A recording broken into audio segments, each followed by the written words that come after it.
Assalamualaikum, kata dia. Pemadam kebakaran, siap. Pemadam kebakaran, saya bilang. Pak, tolongin ada ular di rumah saya, dia bilang gitu kan. Bisa difotokan bu, jenis ularnya seperti apa? Iya ini ada pak, kata dia. Kayaknya ularnya warna hitam, ada di atas box pasir kucing, kata dia. Sedang seperti ini kan. Wah, saya bilang hati-hati bu, mungkin itu kobra. Kita berangkat bu ke lokasi. Begitu sampai ke lokasi, mohon izin bu, assalamualaikum, kami dari Damkar. Ya pak, silakan masuk. Ini kan keadaan gelap bu. Tolong nyalain lampunya bu. Lampu dinyalain, trek. Pas lampu dinyalain, pasir kucing sendokannya itu bu. Kalau kata Upin Ipin kan gitu. Keluar dalam rumah, kerbau masuk parit, ya kucing atas pohon, semua kami selamatkan. Jadi kan ini nggak cuma manusia aja guys, hewan-hewan itu pun juga dievakuasi oleh Damkar Kabupaten Bogor, luar biasa kan? Kalau Don Pring pernah. Oh pernah juga? Pernah, ada Don Pring pernah.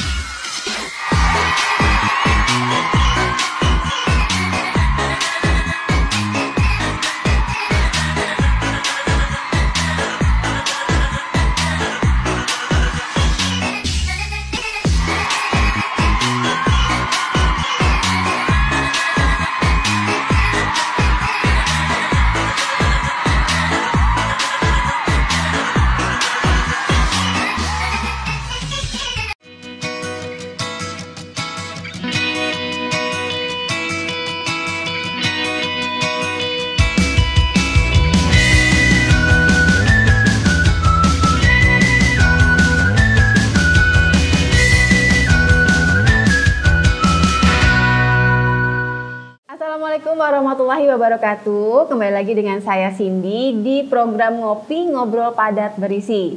Nah, hari ini di Studio Metropolitan sudah hadir bersama saya Komandan Regu 1 Damkar Kabupaten Bogor, Bapak Arman Rianto. Selamat siang, Pak. Selamat siang. Assalamualaikum warahmatullahi wabarakatuh. Waalaikumsalam. Bapak sehat, Pak? Alhamdulillah sehat. Hari ini aman-aman, Pak? Hari ini alhamdulillah masih aman terkendali. Masih aman ya. Siap. Oke, Pak Arman ini adalah Komandan Regu di Damkar Kabupaten Bogor. Nah, kalau netizen-netizen nih warganet pada penasaran kan, Damkar ini selama ini kan kayaknya bestie banget sama warga. Segala yang menjadi persoalan warga itu selalu datang ke Damkar dulu sepertinya akhir-akhir ini ya. Nah, sebelum kita ke situ, kita mau kenalan dulu nih Pak. Boleh tak kenal maka tak sayang katanya. Boleh dong Pak perkenalan diri dulu. Maksudnya Pak Arman itu sudah berapa lama sih berkecimpung di Damkar Kabupaten Bogor seperti itu?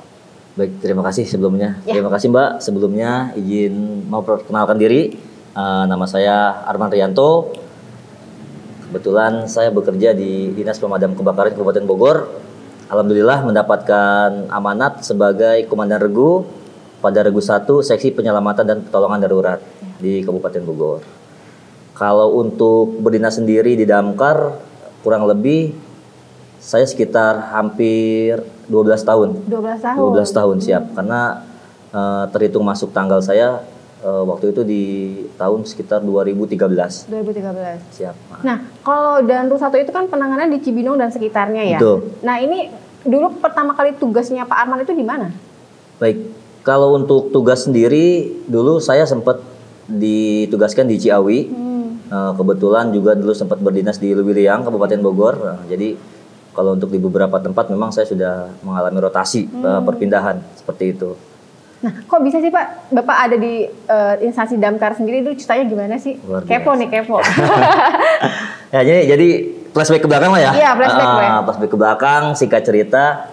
Memang bukan menjadi cita-cita saya sebetulnya. Oh, iya. Di pemadam kebakaran itu. Bukan menjadi cita-cita, tapi memang sudah menjadi, sekarang itu profesi ya. Iya. Yang awalnya bukan cita-cita, tapi sekarang memang sudah menjadi profesi dan mungkin dari sinilah rezeki untuk anak dan istri saya. Jadi mungkin dulu berawal dari sekitar tahun 2008. 2008 itu dulu saya ikut tergabung di organisasi kepemudaan. Betul. Nah, seiringnya berjalan waktu saya aktif di organisasi tersebut. Kemudian salah satu pimpinan organisasi saya menawarkan pekerjaan waktu itu. Ada yang mau nggak kerja di pemerintahan dengan kos kalau saya sebut ini ya Bu ya. Satu kali piket waktu itu sekitar dibayar 50.000. Satu kali piket ya. Satu kali piket dibayar 50.000. Sekitar tahun 2008. Saya tanya lagi kan. Pekerjaan ini di bidang apa gitu kan. Kemudian pimpinan saya itu bilang, nanti kamu kerjaan ini bakal kesana kesini dan berhubungan dengan penyelamatan dia bilang. Ada orang longsor kamu bantu, ada orang banjir kamu bantu. Nah, itu menurut saya sebuah tantangan. Menurut saya sebuah tantangan. Ya saya bilang dengan kata siap, saya bilang siap, mendan, saya bilang izin, saya mau bekerja di situ, saya bilang. Walaupun memang belum tahu itu kerjanya di mana gitu kan. Oh, belum dikasih tahu kok itu kerja di damkar gitu, belum dikasih Belum tahu, belum dikasih tahu. Waktu itu sebenarnya belum di damkar Mbak 2008 itu. Dulu itu kita tergabung dalam relawan Satgas PB. Satuan Tugas Penanggulangan Bencana yang sekarang terbentuk menjadi BPBD. Sekarang kalau mungkin orang-orang sudah kenal adalah BPBD. Dulu di Kabupaten Bogor itu sebutannya adalah Satgas PB, Satuan Tugas Penanggulangan Bencana. Nah, tugas pertama saya sekitar tahun 2010, saya diberangkatkan waktu itu erupsi Merapi. Dengan teman-teman saya sekitar 10 orang berangkat ke Merapi ke sana. Evakuasi waktu itu ditempatkan kalau nggak salah pas lahar dingin ya. Dari Magelang terus kita bergeser karena kan herpas ya, pergeseran pasukan terus dari satu tempat ke tempat lain gitu. Mulainya awal dari situ. Kemudian pulang dari Merapi, nah kita ikut piket kembali di Satgas PB dan terbentuklah Badan Penanggulangan Bencana. BPBD itu. Sekitar tahun 2011 kalau saya tidak salah tuh Kabupaten Bogor terbentuk BPBD sekitar tahun 2011. Kebetulan waktu itu pemadam kebakaran sendiri dia belum menginduk ke kebencanaan, masih menginduknya ke Dinas Cipta Karya kalau saya tidak salah itu. Dan karena BPBD ini masuk ke ranah kebencanaan, akhirnya kan damkar ini kan masuklah di BPBD. Jadi waktu itu satu badan beda bidang. Ada bidang pemadaman kebakaran juga ada bidang BPBD tadi ya, kebencanaan. Itu seiring berjalannya waktu, nah saya belum didamkar nih Mbak, belum didamkar. Waktu itu saya ingat ada salah satu senior saya nih, ketika saya kan sedang jogging, lari dengan sepedahan saya. Waktu itu saya sedang berlari, tiba-tiba dipanggil kan sama senior saya nih, woi. Bahasanya bahasa biasa lu gua gitu kan. Weh sini lu, siap bang izin. Mau nggak nanti kalau ada lowongan di pemadam kebakaran kamu masuk, dia bilang gitu. Gua lihat lu sering olahraga nih gitu kan, sering lari. Mau nggak bergabung di pemadam kebakaran? Ya alhamdulillah dan saya bilang kalau misalkan ada kesempatan saya mau, kata saya. Dengan sigap saya bilang saya mau. Ya, singkat cerita kemudian dibentuklah ada namanya Satlakar. Satuan Sukarelawan Kebakaran. Kalau sekarang sudah menjadi Redkar, relawan damkar. Kalau dulu sebutannya Satlakar. Ada Balakar, ada Satlakar. Kalau di Kabupaten Bogor itu sebutannya Satlakar, Satuan Sukarelawan Kebakaran. Nah, dari situlah 2013 saya masuk ke Satlakar tersebut. Pendidikan lah saya, akhirnya setelah beres pendidikan dapatlah keluar terbit sertifikat waktu itu dikeluarkan oleh dinas ya, yang ditandatangani dicap oleh kepala bidang. Ya udah, akhirnya saya mulai ikut piket. Nah, dari situ mulai ikut piket. Kemudian di tahun 2017 damkar ini pisah dengan BPBD menjadi dinas mandiri, menjadi dinas pemadam kebakaran. BPBD badan tersendiri, kemudian untuk damkarnya menjadi dinas sendiri. Ya alhamdulillah saya ditarik ke bawah, tergabung di pemadam kebakaran. Nah, dari menangani bencana, membantu orang yang korban bencana, kemudian akhirnya berpindah ke kebakaran, korban kebakaran, peristiwa kebakaran itu kan peristiwa yang berbeda ya. Nah, pada saat dulu pengalaman pertama menangani kasus kebakaran itu, ingat gak dulu ada pengalaman apa dulu pas pertama kalinya gitu? Sempat deg-degan atau gimana? Mungkin boleh cerita. Kalau untuk kasus penanganan kebakaran ya, khususnya memang yang ada korban, Mbak, gitu kan. Ya itu manusiawi. Awalnya ketika kita masuk ke satu tempat melihat ada korban situ, itu sangat manusiawi sekali. Kita punya merasa takut, itu kan, atau kita juga merasa ngeri, itu sangat manusiawi. Tapi seiring berjalannya waktu, ya kan, karena kami juga di pelatihan diajarkan bagaimana cara mengontrol diri, cara evakuasi, dan saya selalu mengajarkan kepada kawan-kawan saya, kemudian juga kepada rekan-rekan, bahwasanya kita selipkan kita itu bekerja sebagai ibadah. Ya, kenapa demikian? Karena kita ibaratnya ketika kita evakuasi maupun korban yang terbakar ataupun korban yang tenggelam, kita menyempurnakan jasad beliau. Ketika sudah kita angkat, sudah kita temukan, kita kembalikan ke keluarganya. Kalau yang untuk Muslim disolatkan, ya kan dikebumikan seperti itu kan, ya itu merupakan satu kebanggaan buat kita. Jadi ya kita niatkan ke kawan-kawan, kita niatnya ibadah. Jadi agar pada saat kita fighting tempur ya, udah kita tetap semangat. Nah kan sempat juga ada cita-cita horor-horor gitu ya Pak ya. Iya. Misalnya ada petugas misalkan ketika ada peristiwa kebakaran, ada cita-cita ingat saya pas yang kasusnya yang di Jakarta ya, yang apa itu yang kebakarannya gede banget yang di gedung BNI, BRI. Bukan, yang tempat buat karaokean itu loh yang rame banget yang di lantai berapa 9. Itu kan petugasnya sempat mendengar ada suara jeritan padahal gedungnya sudah habis terbakar begitu. Nah, pengalamannya Pak Arman selama bertugas nih dari 2013 berarti ya di pemadam kebakaran sampai dengan sekarang, ada pengalaman-pengalaman mistis atau pengalaman yang kalau secara logika itu nggak masuk akal tapi memang dialami gitu loh. Kan biasanya setiap profesi ada ya. Iya, betul. Ya kalau untuk gitu. ya sempet sih mengalami ya. Pada saat itu kita kan sedang evakuasi orang tenggelam ya. Di daerah Bojonggede kan. Kemudian pencarian hampir 3 hari. Setelah pencarian hampir 3 hari, memang anak itu usia kurang lebih 5 tahun. 5 tahun Mbak. Tapi ketika memang dia sudah di dalam air itu udah hitungannya hampir 3 hari lebih, bahkan sudah sampai 1 minggu, anak yang berusia 5 tahun itu bisa berubah seperti orang dewasa. Seperti itu. Karena kan sudah kembung ya, sudah mekat. Nah, pada saat itu dari Kali Cilebung Bogor diketemukan di pintu air Manggarai.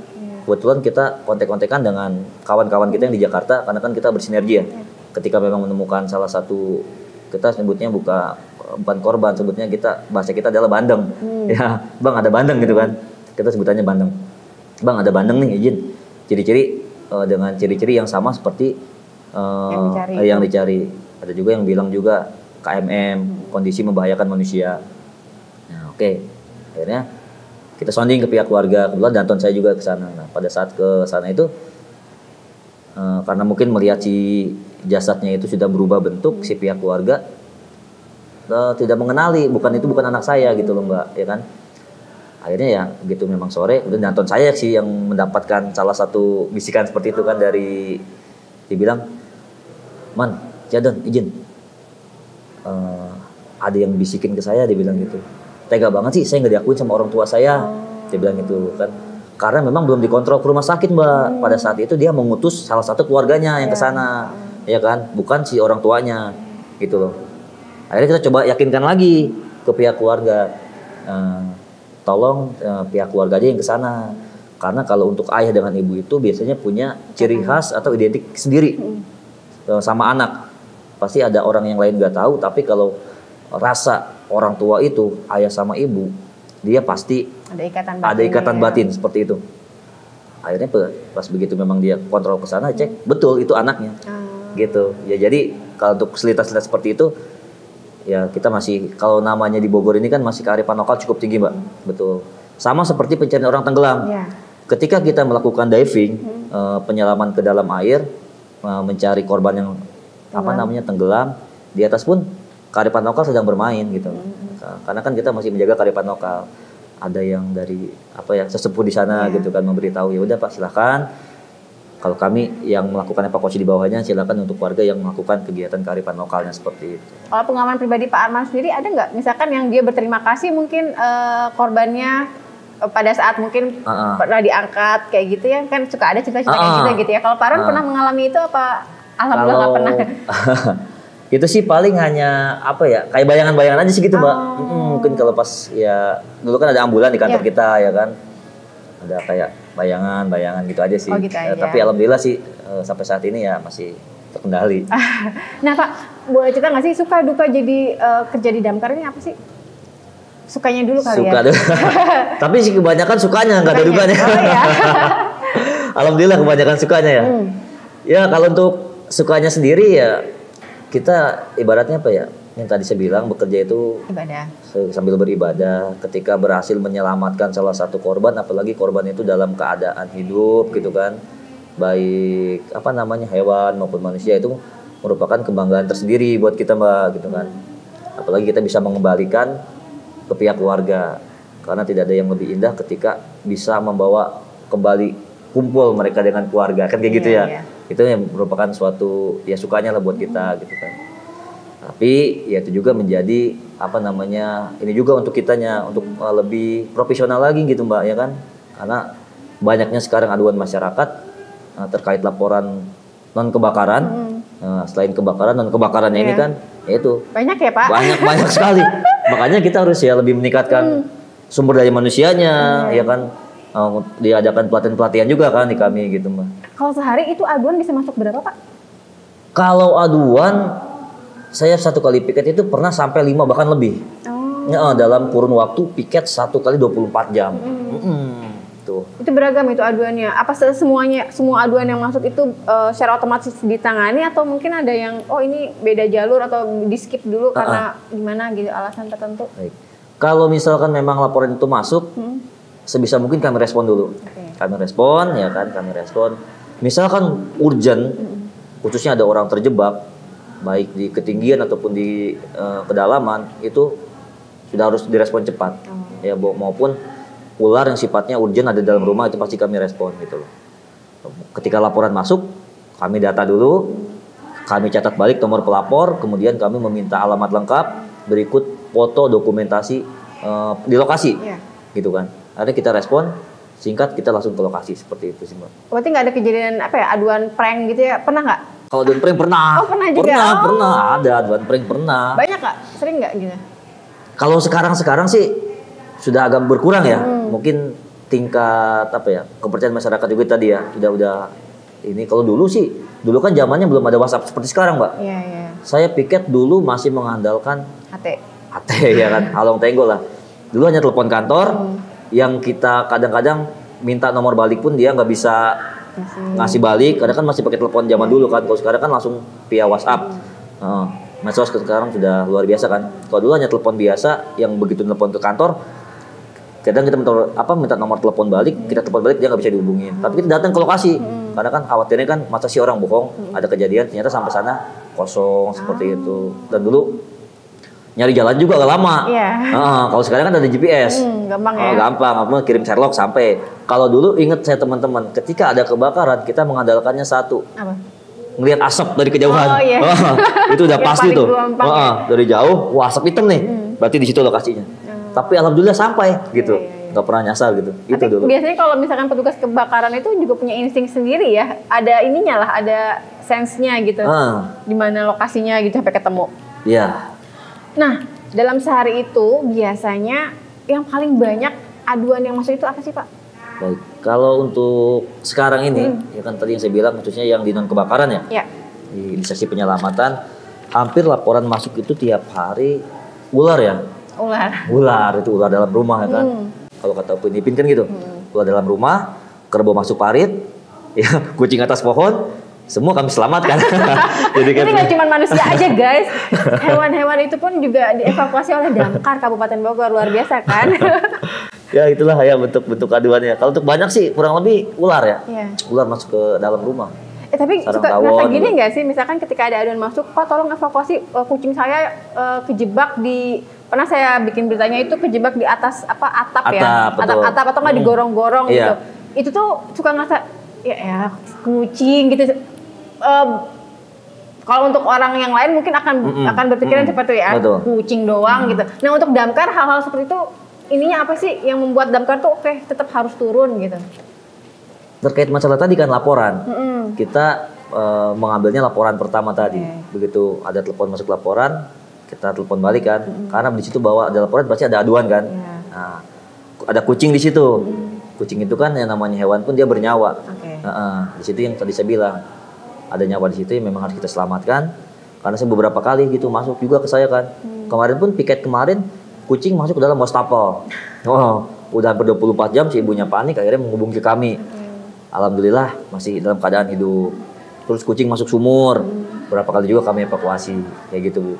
Intinya kalau memang ada laporan ya kita respon balik seperti itu. Dan note-nya adalah ketika itu makhluk yang bernyawa, apapun tetap harus dilindungi gitu ya, diprioritaskan gitu ya. Nggak peduli, gak cuma manusia aja gitu ya. Betul. Nah Pak, Di damkar ini kan tadi menangannya nggak cuma kebakaran, tapi juga yang kayak tadi tuh hal-hal sepele, hal-hal yang berkaitan dengan urusan pribadi. Bahkan kemarin itu FYP juga ya.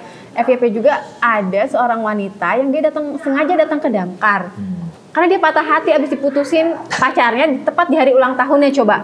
Nah, boleh cerita nggak sih Pak itu gimana ceritanya sampai seorang gadis yang habis diputuskan pacar, dia kepikiran gitu loh untuk datangin damkar buat ngerayain ulang tahun. Kita out of the box banget ya. Iya. Ini tadi ya kejadian non kebakaran tadi kan berarti kan aduan masyarakat laporan. Iya. Memang kejadian waktu itu kebetulan pas regu saya nih yang piket. Nah, pada saat itu saya sedang evakuasi sarang tawon kalau saya nggak salah tuh. Ada 3 anggota yang di lokasi. Adanya wanita datang ke kantor dengan aduan. Yang pertama sih dia ingin menceritakan kejadian kronologis, mungkin dia pada saat hari bahagianya, tapi kok tiba-tiba dia putus gitu kan sama pacarnya gitu kan. Karena tadi memang dia datang ke kantor, namanya ada tamu kan otomatis kita respon Mbak. Kita respon seperti apa, ditanya kronologisnya, kan teman-teman juga menanyakan dulu kronologisnya seperti apa, secara persuasif, secara humanis, seperti itu kan. Ya akhirnya ngobrol kan mereka. Ya setelah itu baru ada titik temu. Itu dia sudah beratnya pusing gitu kan. Datang muka cemberut. Ya alhamdulillah sampai pulang dari dapur bisa ketawa lagi gitu. Ya itu pun ya saya pun nggak menyangka kan bahwasanya beritanya naik gitu kan sampai ke mungkin seluruh Indonesia mungkin yang sudah lihat kan kemarin. Saya penasaran kenapa sih damkar itu bisa se-welcome itu loh dengan warga yang datang ke kantor, sementara beberapa instansi lainnya mungkin ketika dia melapor harus ada syarat ini itu gitu kan, sementara damkar ya apapun sok lah gitu, kayak tangan terbuka gitu loh menyambut setiap orang yang mengadukan persoalannya meskipun di luar dari desnya mungkin ya. Ya intinya apa ya? Ya kalau kami kan sifatnya aduan gitu Mbak ya. Kalau aduan, sekecil apapun aduan ya harus kami respon seperti itu Mbak. Walaupun terkadang dinamika di lapangan kan ada saja. Iya kan? Kayak pernah ada laporan, Pak ada laporan ular nih. Kejadian lucu nih saya mau cerita Mbak. Ibu-ibu nelpon ke saya kan. Assalamualaikum, kata dia. Pemadam kebakaran, siap. Pemadam kebakaran saya bilang. Pak tolongin ada ular di rumah saya, dia bilang gitu kan. Bisa difotokan Bu, jenis ularnya seperti apa? Iya ini ada Pak, kata dia. Kayaknya ularnya warna hitam, ada di atas box pasir kucing, kata dia. Sedang seperti ini kan. Wah saya bilang hati-hati Bu, mungkin itu kobra, ya kan. Karena keadaannya gelap, si ibu itu nggak berani foto dari dekat, akhirnya foto dari jarak jauh. Yang penting saya ada laporan foto kan, buat kita bahwasanya laporan ke pimpinan, betul di tempat ini ada laporan ular. Kita berangkat Bu ke lokasi. Begitu sampai ke lokasi, mohon izin Bu, Assalamualaikum, kami dari damkar. Ya Pak silakan masuk. Ularnya ada di pojok situ Pak, dia bilang gitu. Oke, ini kan keadaan gelap kan Bu. Tolong nyalain lampunya Bu. Lampu dinyalain, trek. Pas lampu dinyalain, bukannya ular. Apa? Pasir kucing, sendokannya itu Bu. Gini kan, emang kalau dari jauh kan mirip ular kobra kan. Kata saya, aduh Bu, saya pegang kan. Ini serokan kucing Bu, kata saya. Sama kayak gagang nasi kan, mirip kalau dari jauh. Wah iya Pak, kata dia. Bukan ular, kata dia. Ya. Ibu nggak apa-apa Bu, kata saya bilang, ya penting sudah kesini laporan. Maaf ya Pak, kata dia. Nggak apa-apa Bu. Kalau kan ibu juga nggak tahu, karena keadaan gelap, ibu panik ya wajar gitu kan. Karena kalau orang panik biasanya udah luar biasa. Bisa berpikir ya. Nggak bisa berpikir itu tadi. Tapi kalau di damkar ini memang 24 jam full selalu ada yang standby jaga gitu atau gimana sih Pak? Kayaknya kapanpun aduan warga kayaknya selalu siap sedia gitu ya, bener gitu apa gimana? Iya, karena kami piket 1 ke 24 jam. Kami ada 3 regu. Kalau kami sebutannya masih regu, ada juga menyebutnya kompi. Kalau kami regu, kebetulan saya sendiri dinas di satu regu 1. Jadi piket 1 kali 24 jam. Kami naik jaga itu 07.30, apel pagi seperti biasa pemanasan peralatan. Kami lepas jaga besok jam 8 seperti itu. Jadi kami bekerja 24 jam. Memang betul kejadian maupun laporan tengah malam pun jam 1, jam 2, jam 3 tetap kami respon karena memang kita piket 24 jam. Jadi warga yang punya aduan juga nggak usah khawatir ya, kapanpun jamnya gitu ya, calling damkar selalu standby gitu. Siap. Nah Pak, ada nggak sih pengalaman Bapak gitu ya yang mungkin sampai sekarang menjadi berharga untuk sampai Bapak di titik sekarang gitu? Pengalaman kerja menjadi seorang petugas di damkar yang itu akhirnya tetap membuat memang ini jalan saya gitu. Siap. Ya pertama sih Karena kan ada pepatah gini Mbak, cintai pekerjaan kamu, Iya. apapun itu kan, meskipun tidak membuatmu kaya kan kayak gitu kan, tapi ya disitulah tempat kamu bernaung, tempat kamu hidup. Itu saya selalu menerapkan seperti itu. Saya cintai dulu nih kerjaan saya nih, bahwa memang sudah fashion saya di sini di pemadam kebakaran. Ya biar bagaimanapun saya harus rawat nih instansi saya. Ya dengan cara apa ya itu tadi pelayanan kita harus kita tingkatkan, pelayanan kita harus prima dan memang ada membuat salah satu momen-momen yang memang ya apa ya membuat saya jadi tambah senang gitu loh Mbak. Dan dalam artian ya kita kerja kan tidak monoton. Kerjaan kita setiap kali piket tempatnya pasti akan berubah-berubah. Medannya pasti akan berubah-berubah. Tidak medannya ini lagi pasti akan berubah-berubah. Dan saya pernah pengalaman waktu kita penugasan di Cianjur waktu ada bencana gempa. Itu memang kami dengan tim SAR gabungan yang lain ya, kegiatan di sana mengevakuasi satu orang balita, bukan balita, sudah apa namanya ya, anak kecil lah ya, yang tertimpa reruntuhan sudah hampir 3 hari. Orang tuanya, ibunya sudah meninggal, neneknya sudah meninggal. Allahu alamnya si anak ini nggak makan, nggak minum dalam waktu 3 hari. Begitu kita bobol tembok, kita pakai peralatan kombitul, kita gedor tembok, karena kan posisinya di bawah, diangkat dengan kami tim beserta tim yang lain gabungan. Itu si korban masih dalam keadaan hidup Bang. Iya, nggak makan 3 hari. Itu kita serahkan ke bapaknya. Sebetulnya saya sudah ngobrol dengan bapaknya, Pak, kalau melihat secara kasat mata kita, saya bilang ini rumah sudah posisi rata, kata saya. Tapi namanya mujizat kita nggak ada yang tahu gitu kan, kuasa di situ kan. Iya Pak, si bapaknya itu bilang apapun bentuknya, apapun wujudnya akan saya terima, kata dia. Saya sudah ikhlas, kata dia. Ya udah, ya alhamdulillah gitu. Pas memang ketemu, dia dalam keadaan hidup Mbak. 3 hari nggak makan, nggak minum gitu kan. Memang pas begitu diangkat dia keluar kotoran seperti buang air kecil ya, karena mungkin menahan rasa di dalam gitu kan. Tapi ketika dibawa ke rumah sakit nggak ada sama sekali luka ataupun lecet-lecet mah wajar ya, tapi nggak ada patah tulang sama sekali gitu. Mungkin langsung ya. Iya. Nah, kan kalau Pak Arman itu kan sebagai komandan regu yang juga punya tim ya. Iya, siap. Nah, ini tugasnya itu kan harus memastikan keselamatan nggak cuman warga masyarakat yang di lokasi kejadian, tapi juga keselamatan tim. Nah, ini gimana caranya Pak Arman memastikan itu semua berjalan dengan baik gitu pada saat operasi operasi penyelamatan? Pada saat operasi baik kebakaran maupun operasi penyelamatan, kita tetap mengacu kepada SOP, standar operasional prosedur. Karena pada dasarnya prinsip seorang petugas penyelamat adalah menyelamatkan diri sendiri sebelum menyelamatkan orang lain. Ya kan? Jadi si petugasnya juga harus selamat dulu nih. Ya makanya yang utama dan paling utama ketika akan melakukan suatu pergerakan operasi nih, saya dengan teman-teman saya pasti akan selalu berdoa. Itu intinya yang utama ya. Kemudian ketika sampai di lokasi, saya sebagai yang dituakan melakukan seize up area, memastikan di situ tidak ada potensi-potensi yang bakal nantinya membahayakan untuk rescuer, petugas yang akan mengevakuasi. Ketika memang sudah dirasa aman, sudah oke nyaman, baru teman-teman bergerak. Jadi biasanya bergerak itu kalau kebakaran biasanya tidak sendiri karena kita regu kan, karena ada yang backup belakang, biasa ada yang nyemprot di belakang, ada yang membasahi. Karena kan paparan panasnya cukup luar biasa. Kalau untuk evakuasi penyelamatan lain itu tetap harus di backup. Sebutannya ada namanya body. Jadi ketika yang satu temannya merasa kelelahan, ini ada badinya yang bermain. Jadi itu intinya seize up area, memastikan sudah tidak ada yang potensi bahaya, baru teman-teman bisa masuk. Karena kan kalau damkar ini kebalikan. Kebalikannya seperti apa? Pada saat orang keluar dari bencana ataupun keluar dari tempat yang berbahaya, kita ini masuk. Nah, gitu kan? Kita ini masuk. Nah, itu tadi. Makanya kan harus dituntut teman-teman itu profesionalismenya di situ kan, dengan peningkatan kapasitasnya, latihan gitu kan. Ketika memang tidak ada taruna, kalau di kami kan kejadian itu bilangnya taruna ya. Ketika tidak ada taruna ataupun tidak ada kejadian ya teman-teman tingkatan kapasitas. Alat-alat yang ada di kantor sok kita pakai gitu untuk kepentingan latihan gitu. Seperti itu. Nah, terus kan kalau biasanya kalau kebakaran itu yang terlihat itu kan biasanya ketika ada kebakaran itu masyarakat di sekitarnya juga pada berkerumun, pada kepo gitu loh dengan peristiwanya gitu. Entah itu dia moto, entah itu dia merekam. Nah, bagaimana peran seorang Danruk pada saat kejadian itu tuh?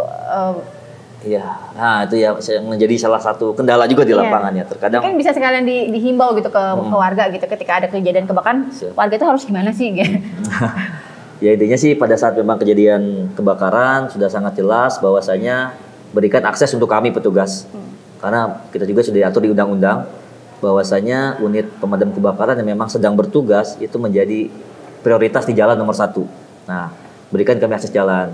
Terkadang kan ketika terjadi kebakaran ataupun bencana lain, ini sama seperti jualan, Bu.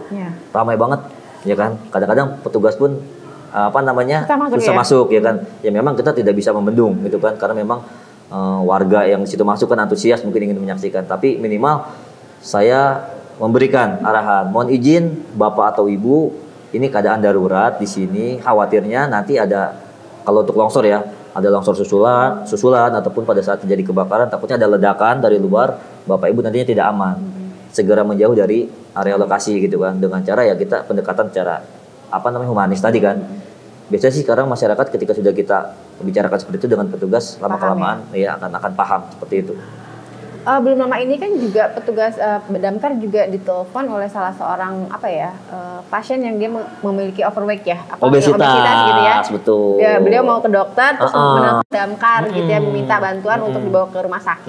Benar. Itu gimana ceritanya? Apakah memang damkarnya dari awal dia mau berobat ditemani sampai di rumah sakitnya kan pasti diperiksa tuh masuk ke ruangan. Itu sampai prosesnya sampai sejauh mana ketika damkar diminta dibantu untuk masalah itu?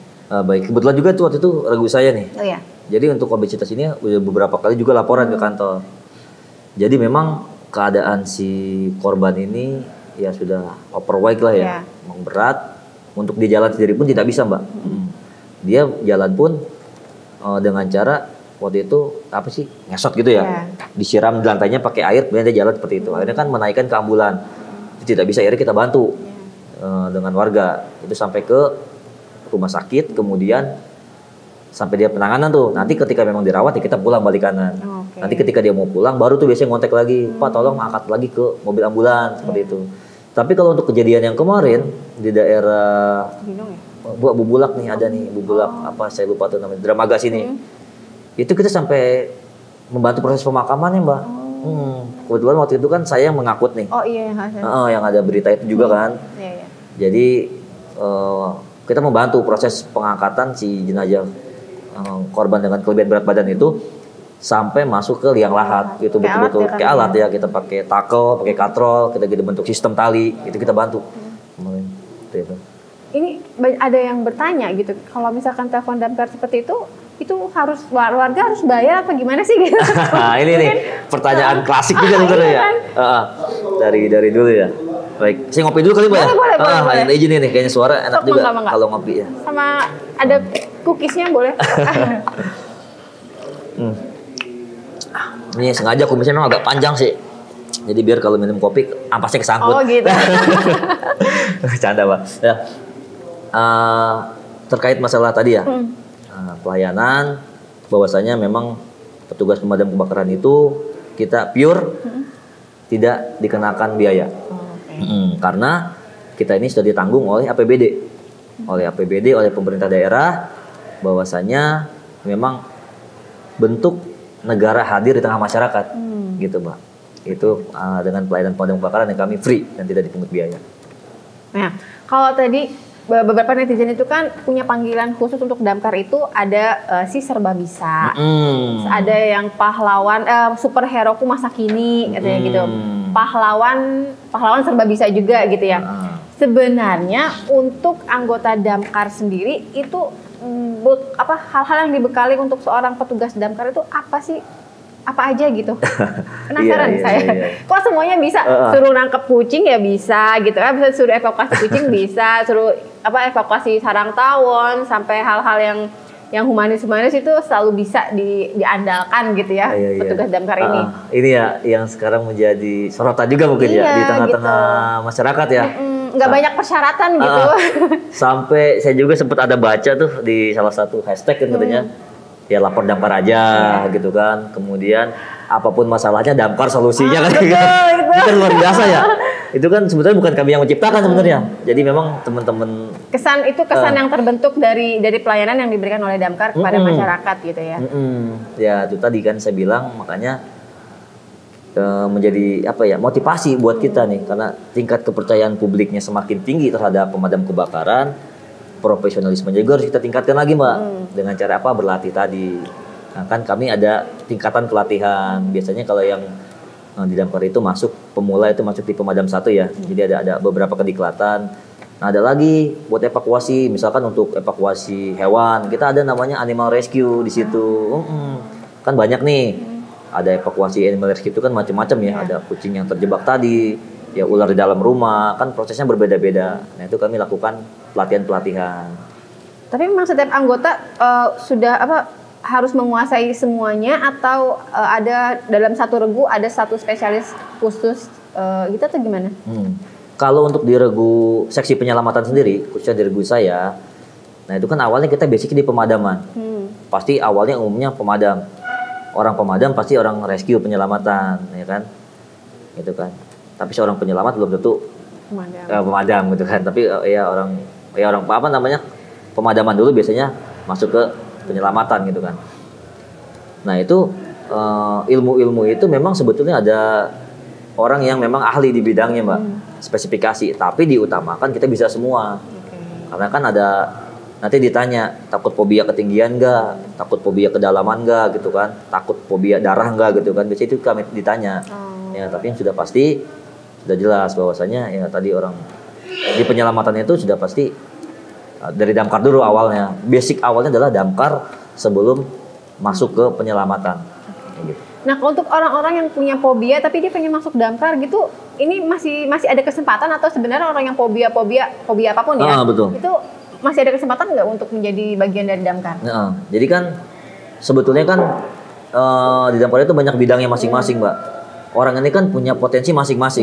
Misalkan saya tidak bisa membuat satu orang itu ahli misalkan di bidang berenang atau di bidang water rescue, penyelamatan di air.